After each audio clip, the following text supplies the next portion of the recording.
The boy sat in his room, the lamp casting a weak circle of light over the desk, shadows swallowing the rest.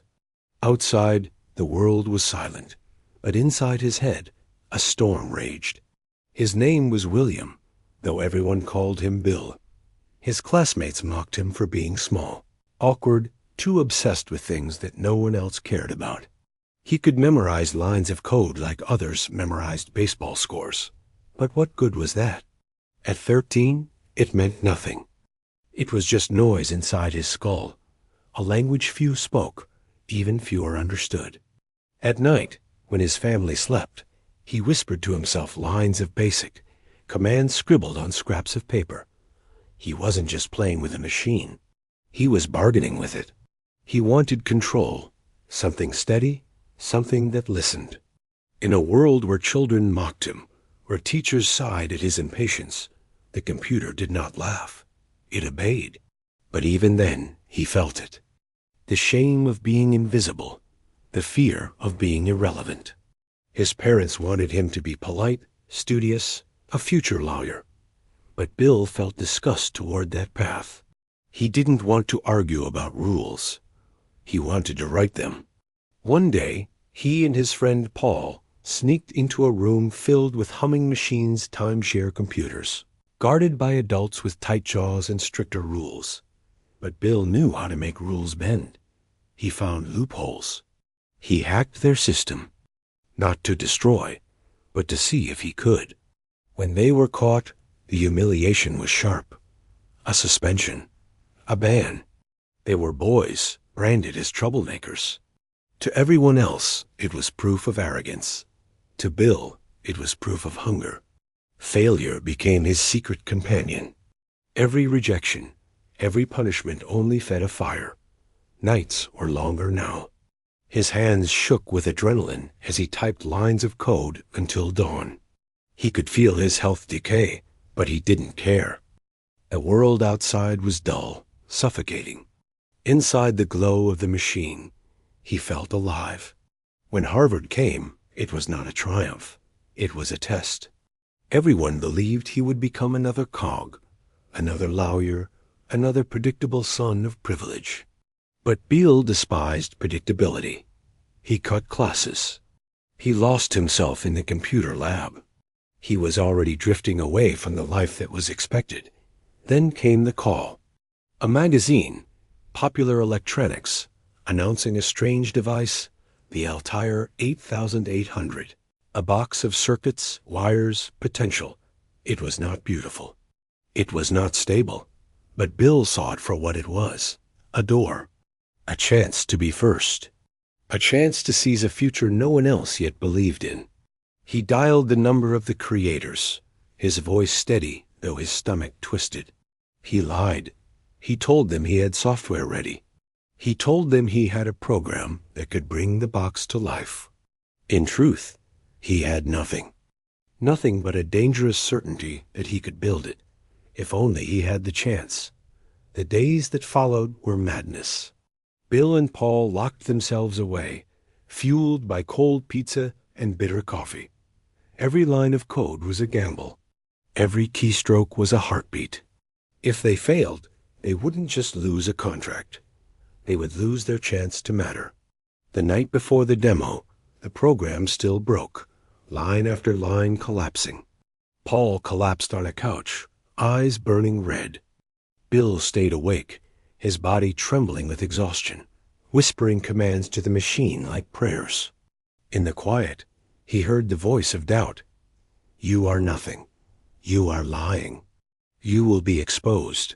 Morning arrived, merciless and gray. They carried their tape to the Altair, the weight of desperation hidden behind calm faces. As the program loaded, seconds stretched into eternities. If the code failed, they would be laughed out of the room, dismissed as boys playing with toys. And then it worked. The machine answered. The commands responded. For the first time, Bill felt it. The intoxicating silence of a room full of men, realizing that he had just done what they couldn't. It wasn't glory. Not yet, just a flicker of validation. A fragile breath in the suffocating climb. But it was enough. Enough to know that risk had a taste, and he wanted more. But the victory was not clean. Bill knew he had built it on a lie. He had claimed to have something before it existed. He had risked his reputation on a ghost. And yet, that ghost had saved him. He began to understand the pattern. Truth could be bent, rules could be stretched, if the vision was strong enough. The world outside still doubted him. To his classmates at Harvard, he was just another dropout waiting to happen. To his parents, he was walking away from stability into madness. But to Bill, stability was a cage. The future was out there, pulsing inside the circuits of machines that no one yet respected. One night, he walked alone through the empty streets near campus, the air cold against his skin. He thought about the path he was abandoning, the suits, the law firm, the respectability. He thought about the humiliation of being laughed at if Microsoft failed, of being remembered as the boy who chased illusions. The weight of failure pressed on him like chains. But chains can be broken. He whispered to himself, as if making a pact in the dark. If I fall alone. If I rise with fire. He didn't yet know how far the fire would spread. The decision came quietly. No explosion, no grand announcement. Just a letter on the desk at Harvard, unfinished assignments piled beside it. Bill dropped out. One day he was a student.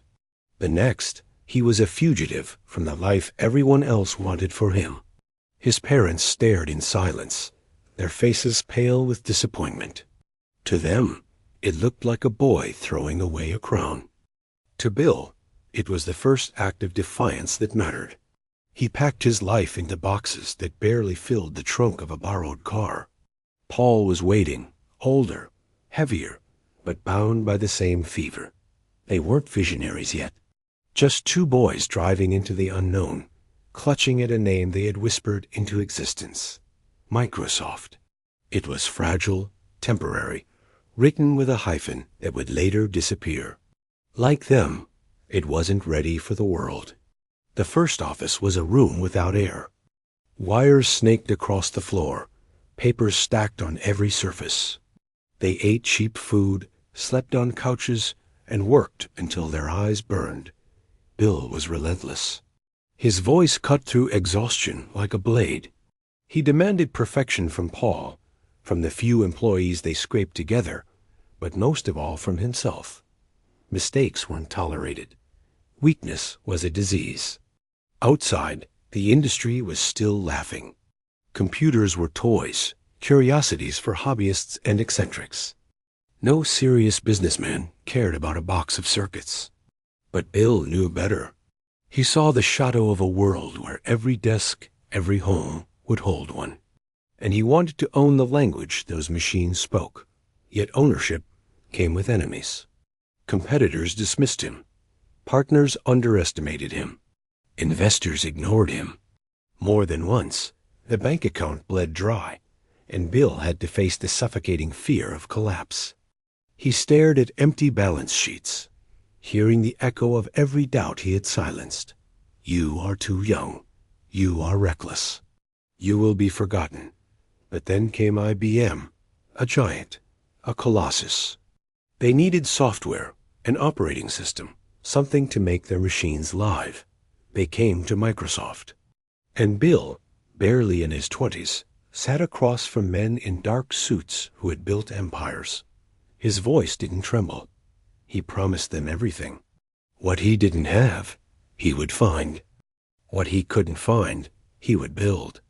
When IBM asked if he owned an operating system, he said yes. Another lie. Another leap.